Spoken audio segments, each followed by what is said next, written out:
صباح الخير، السلام عليكم، اهلا بيكم في مطبخ مصرية. النهارده هنعمل شوية ساليزونات كده وكانيابيه. عيد ميلاد مرات ابني، فقلت الصبحية كده اعمل لها شوية ساليزون ونبتدي العجينة مع بعض. انا عندي كيلو دقيق، هحط عليه ذرة ملح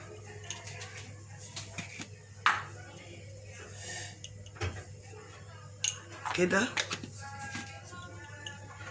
هحط عليه لبن بودرة، احط عليه 5 6 معالق لبن بودرة، 2 3 4 5 6.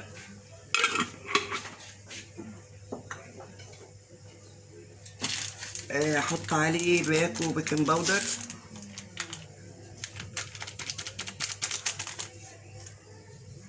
نقلب المواد الجافة دي كلها مع بعضها، اللبن مع البيكنج باودر مع الدقيق مع الملح، نقلب كله مع بعض. ده مش هيتحط عليه اي مادة دهنية، هي المفروض دي عجينة هشة بالشكل ده. هحط مايونيز، حبة مايونيز حلوين كده، 2 3 4 5 6. اوكي، لغاية دلوقتي مفيش حاجة صعبة. هحط 3 معالق 3 علب زبادي، ممكن لبن وممكن لبن رايب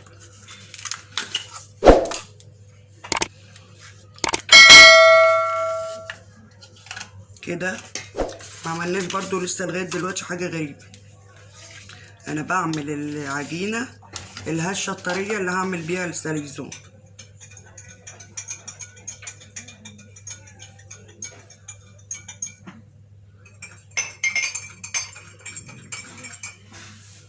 وطبعا معلقة ونص خميرة ومعلقة ونص سكر، حطيتهم على نص كوباية او نص مج مية دافية. دايما بحب اختبر الخميرة بره العجينة.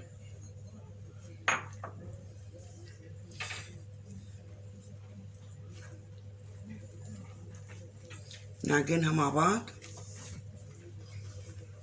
لو عايزة مية هحط لها، ما عايزتش هتكتفي بهذا القدر.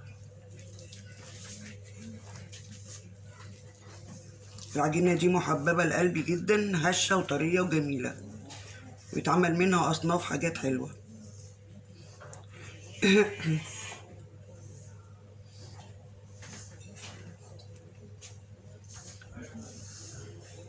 أو كده. طبعا هتعوز مية، نزودها مية.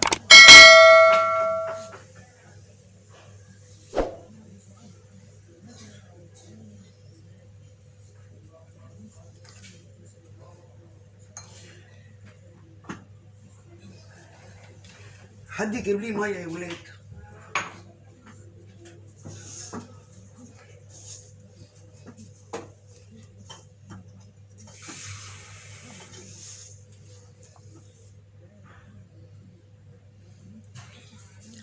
وزي ما انتوا عارفين وفاهمين، انا محبش احط المية كلها مرة واحدة عشان المقدار ما يبص مني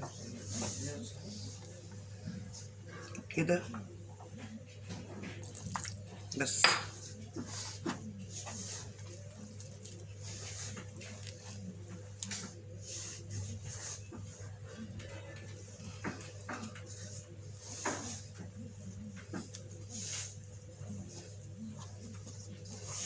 هي هتبقى عجينة طرية وجميلة. مش عايزة اطول عليكم، الم العجينة وارجع لكم.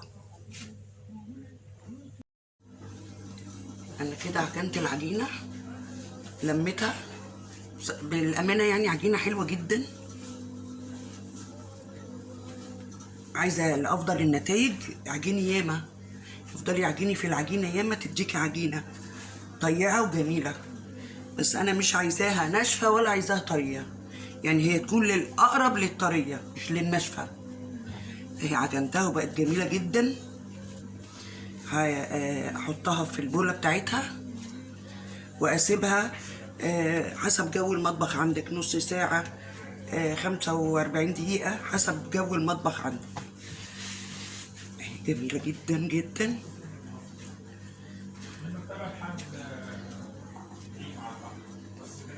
احطها في البوله واغطيها بفوطه نضيفه واسيبها تخمر. بس احنا بقى وهي بتخمر احنا عندنا شويه حاجات هنعملها. اوكي، اغطيها واسيبها تخمر ونرجع نكمل بقيه الساليزون والكنابي مع بعض. اثناء العجينه ما هي بتخمر احنا هنحضر شويه حشوات كده. دي عندي طبعا، انا نسيت اجيب جبنه كريمي، انا هعملها دلوقتي. دي عباره عن قطعه جبنه بيضه، هحط عليها مقدار زيت زي نص كوبايه كده.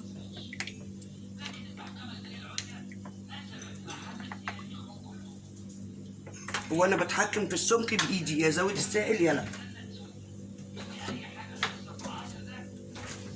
احط زي نص كوبايه لبن، هضربها في الخلاط.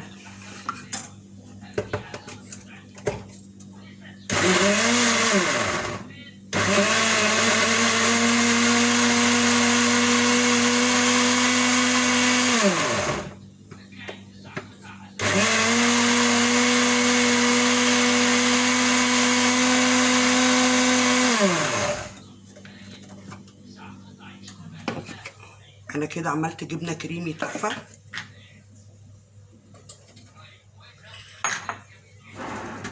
معلش الفيديو ده هيبقى طويل سنه لانه فيه تفاصيل صغيره كتير، بس ما تزهقوش علشان اعمل جبنه كريمي. وانا كنت عامله الفيديو ده قبل كده، علشان دي انا ايه هعملها زي ايه سمري، يعني ادهن بيها السندوتشات واحط عليها بقيه المكونات. اوكي كده ادي الجبنه الكريمي. هعمل بيها ايه بقى؟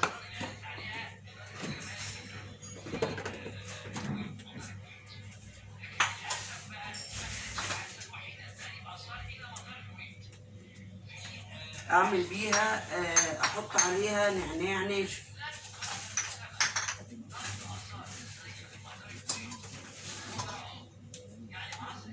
احط عليها حبه نعناع ناشف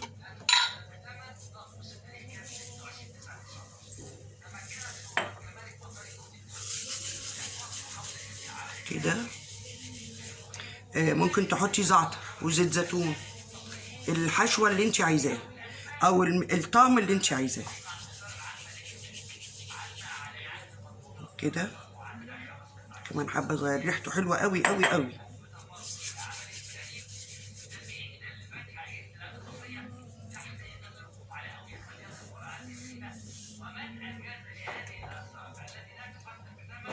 اقلب كده.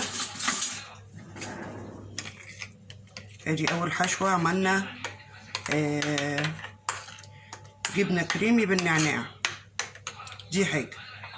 نعمل ايه كمان؟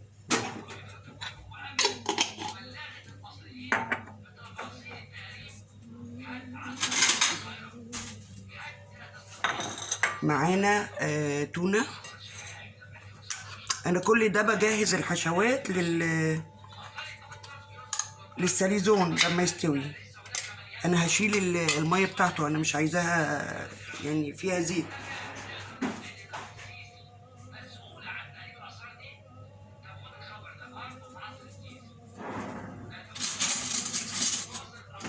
اوكي، ممكن تضربيها في الخلاط بس انا مش بحب كده.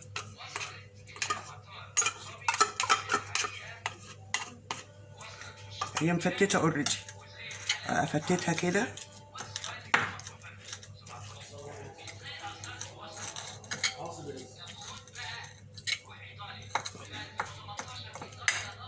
أشهد أن لا إله إلا الله أشهد أن محمد رسول الله.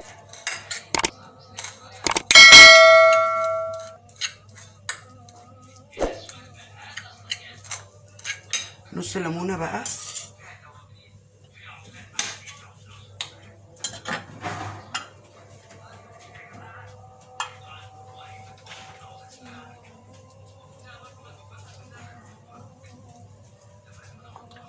حبة كمون.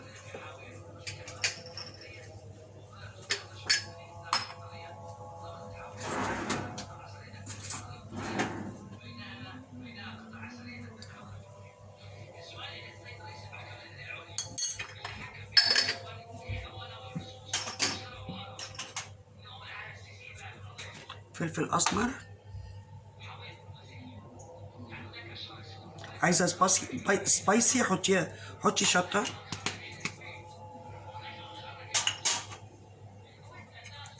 بصلاية أنا بشرها رفيع جدا. شوية فلفل ألوان مقطعة رفيع برضو.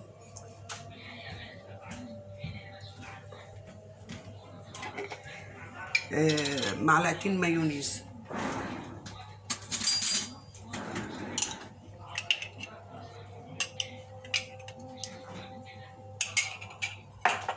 نقلبها بقى كده على بعض.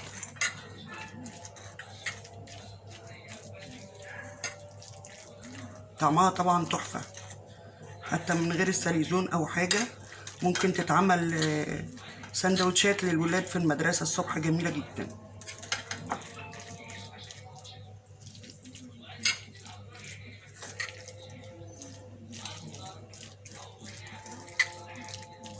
بصوا جمالها عامل ازاي، تحفة تحفة تحفة. عملنا حشوات اهي، عملنا لغاية دلوقتي حشوتين، وعندنا رومي مدخن، وعندنا بسطرمة، وعندنا هنكمل بقية الفيديو. نعمل بقى العجينة ونكمل بقية الفيديو، بس في حاجة برضو هنعملها في النص، معلش التفاصيل ياما النهاردة كده.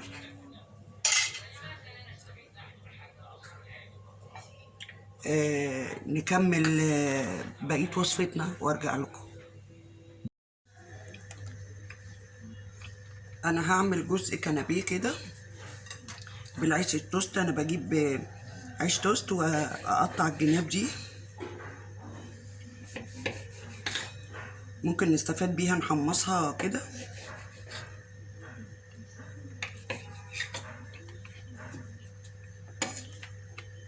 اقطع الجناب بالشكل ده.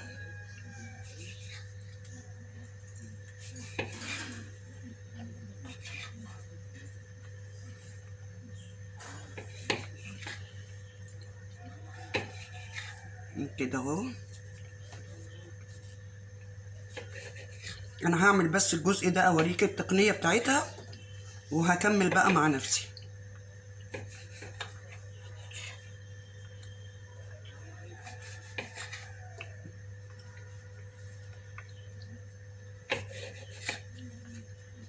بشيل البني ده كله، بس عايزاه يبقى طازة علشان يتماسك معانا، عايزة التوست يبقى طازة. كل ده انا هحطه في صاجة في الفرن واحمصه، وبعد كده افرمه واعمله للبانيه. بعمل ايه بقى؟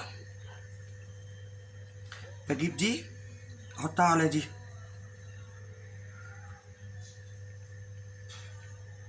ودي على دي،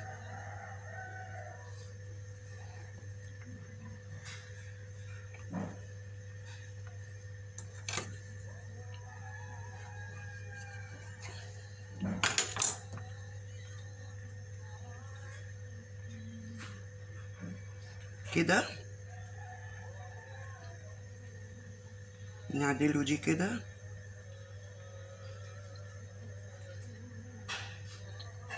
خلاص اجيب النشابة، لازم يبقوا محطوطين على بعض عشان يمسكوا ببعض. بعد ما اخلص هتعرفي ايه الهدف من اللي انا بعمله ده. كده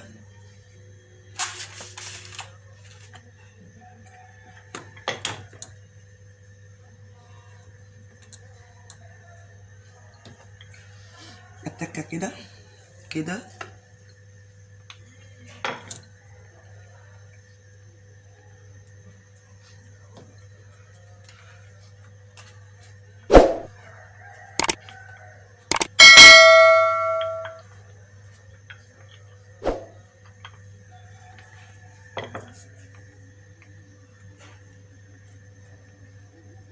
هي كمان لما تتعمل رول هتمسك في بعضها.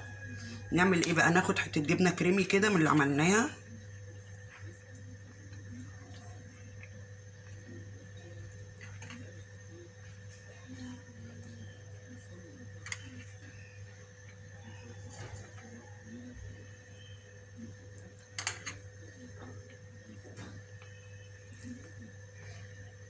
فيها حاجه دي اسهل مش سهله يعني، ما بس هو بياخد وقت عشان تشكيلاته ياما.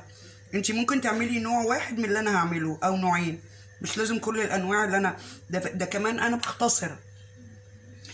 يعني انا مش هعمل كله ده، انا عشان لو هصور كل الاصناف الفيديو هياخد ساعتين. انا بحاول اختصر على قد ما اقدر. ده رومي مدخن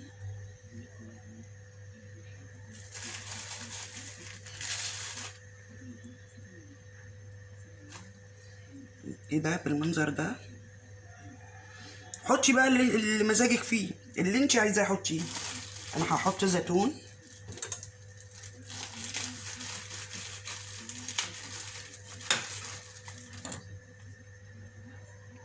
كده،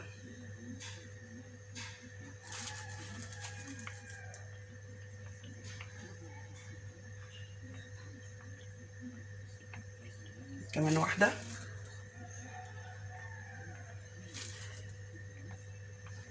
لغايه كده فيها حاجه ما فيهاش حاجه. ارول بقى، ما تقلقيش حتى لو فتح معاكي انا لسه هلفه.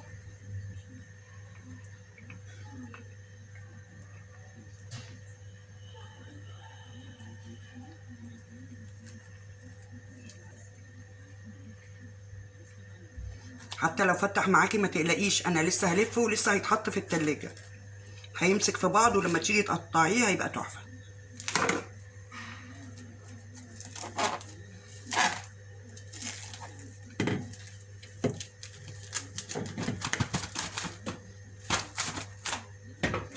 كده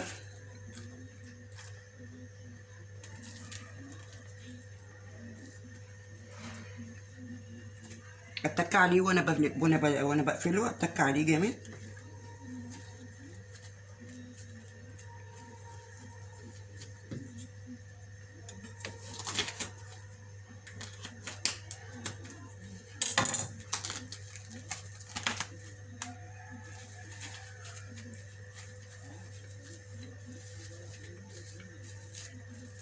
اقفله من هنا ومن هنا.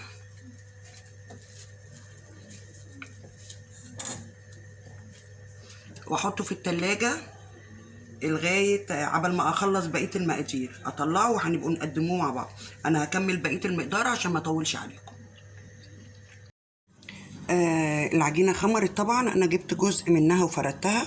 انا بختصر طبعا في التصوير لان الفيديو طويل شويه، فانا بختصر معاكم بوريكم بس الطريقه. بقى قطعت جزء من العجينه، وبأي قطاعة، دي البصمة بتاعت الكحك، بس ماشي الحال اعملها قطاعة. بقطع كده العجينة بتبقاش لا تخينة ولا رفيعة كده.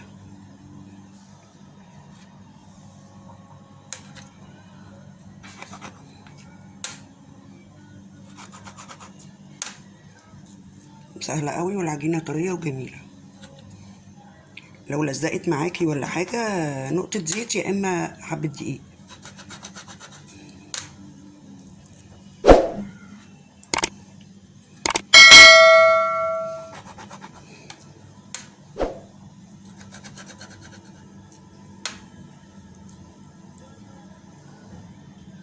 اخلص المقدار وارجع لكم. انا شكلتها دي كده. انا هنعملها ايه بقى؟ هنعملها ميني بيتزا. هحط صلصة كده.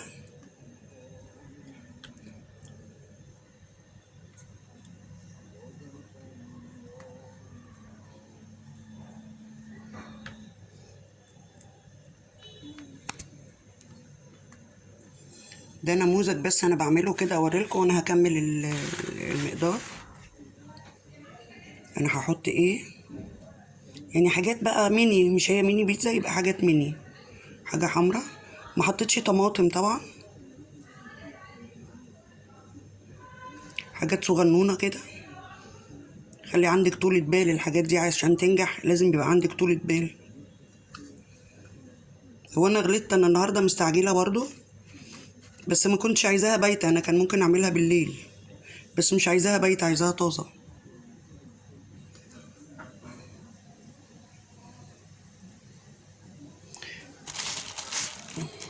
زيتونية صغنونة.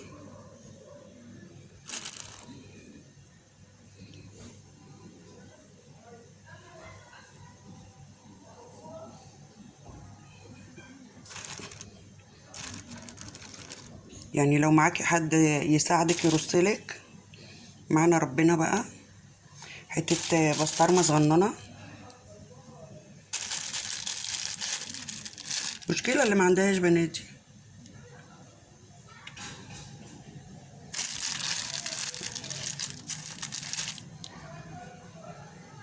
خلاص، كمان الاتنين دول وخلاص.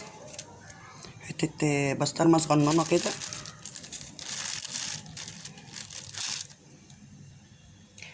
انا عاملة ميكس موتزاريلا على رومي، حبة صغيرين قوي اهو.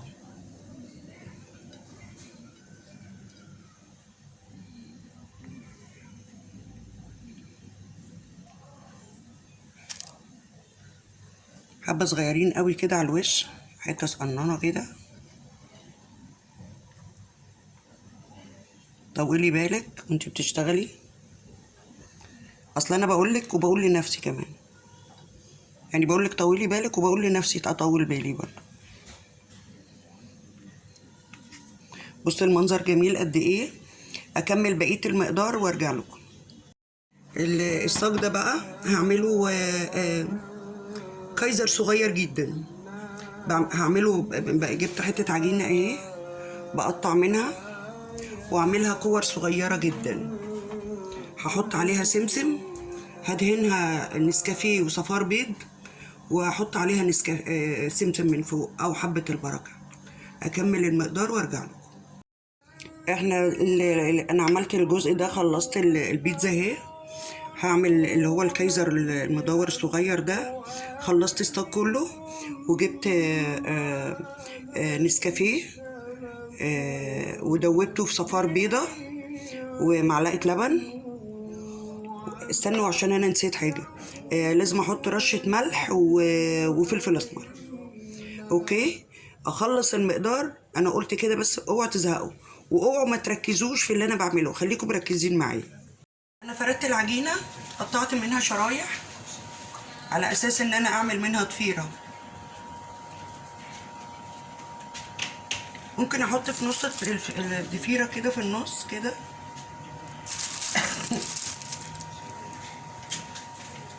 بسطرمة. بصوا انا عايزه اقول لكم حاجه، ساليزون ابدعوا في اللي انتوا عايزينه، اي حاجه تيجي في خيالك اعمليها.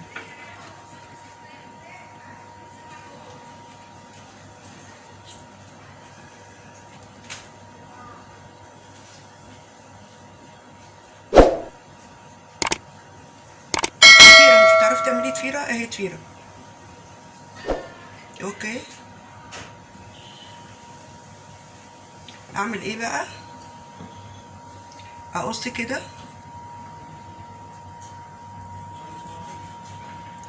اقص كده وخلي دي، وادهن النسكافيه باللبن بصفار البيضه وملح وفلفل اسمر. هعمل لكم كمان شكل، بس ده يعني ايه، من باب ان انتوا تجربوا يعني. احطها في الصاج ارصها. ابعدي شويه علشان هي تخمر جامد.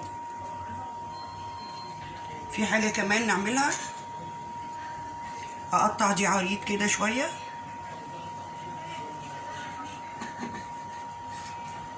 اساوي من هنا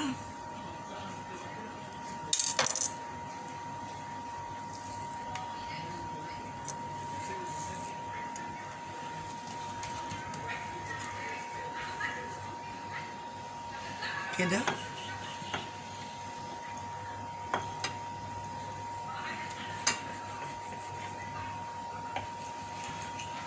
دي مجرد اشكال بس، ابتكارات كده، انت اعملي اللي انت عايزاه. انا هقطع دي كده واقطع دي كده،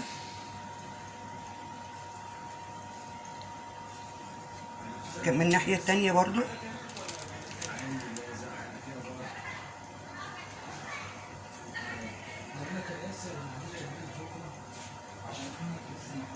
خلاص،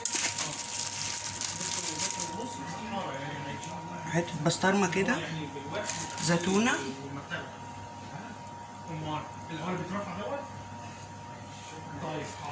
احمد هدي الصوت، انا بصور.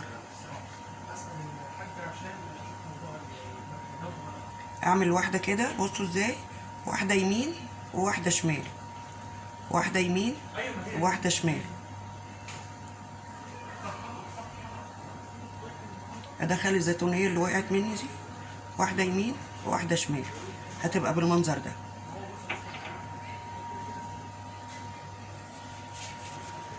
برضو هدهنها بالميكس اللي احنا عاملينه ده. اخلص المقدار ده احطه في الفرن، وتقريبا لسه في مرحله واحده.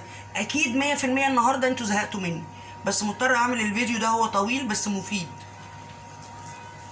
اخلص المقدار وارجع لكم. اوعوا تفتكروا ان انا اللي هبقى عامله الكميه دي كلها مراتات ولادي هم بيساعدوني، ربنا يخليهم، وبيبدعوا بقى في الاشكال والحاجات دي. هم يعني عندهم افكار كمان احسن مني، بيساعدوني، ربنا يخليهم. نكمل بقيه الحشوات ونقدمها مع بعض. خلصنا الرول دوت اللي احنا حطيناه، كنا عملناه في بدايه الفيديو، ودهناه من الجبنه الكريمي بالنعناع، وحطينا فيه رومي مدخن وزيتون، ولفيته بالاسترتش وحطيته في التلاجة، وقطعته، عملته رول وقطعته. نكمل بقيه دي. انا عشان الفيديو ما يطولش فيه حاجات كتيره، يعني صورت جزء منها مش كلها.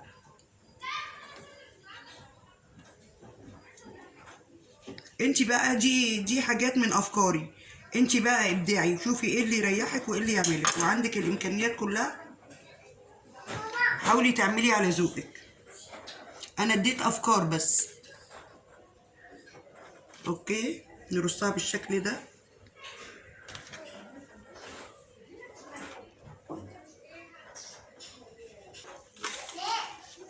طبعا الكايزر الصغير ده، الميني كايزر، احنا كنا عاملين حشوة التونة والبصل والمايونيز والفلفل الالوان، وحطيت اللي عامل دوشة ورا ده ادم، بس يا ادم، وحطيت كمون وفلفل اسمر وليمون، وحشيته. الكايزر لما طلع فتحته وحشيته. وديت البواقي العجينه اللي عملتها متشكله بالبسطرمه وبالجبنه وبالجبنه الموتزاريلا. ودي الميني بيتزا اللي عملتها. ما تقوليش ان هي تاخد وقت وانا هشتريها جاهزه. الكميه دي لو جبتيها من بره، من الاماكن الكبيره في اسكندريه، هتلاقيها برقم. طبعا هي التكلفه بتاعتها والامكانيات شويه مكلفه، بس مش زي بره. وفي النهايه انت بتعملي حاجه حلوه بايديكي لبيتك ولولادك. النهارده النهارده عيد ميلاد مرات ابني، فانا عامله لها الساليزون وبقيه الحوادق اللي عملتها. اتمنى ان انتي تجربيها، ما تكسليش. ما تنسيش طبعا لايك وسبسكرايب وشير وتفعيل جرس، يوصلك مني كل جديد. بحبكم كلكم، وباي باي.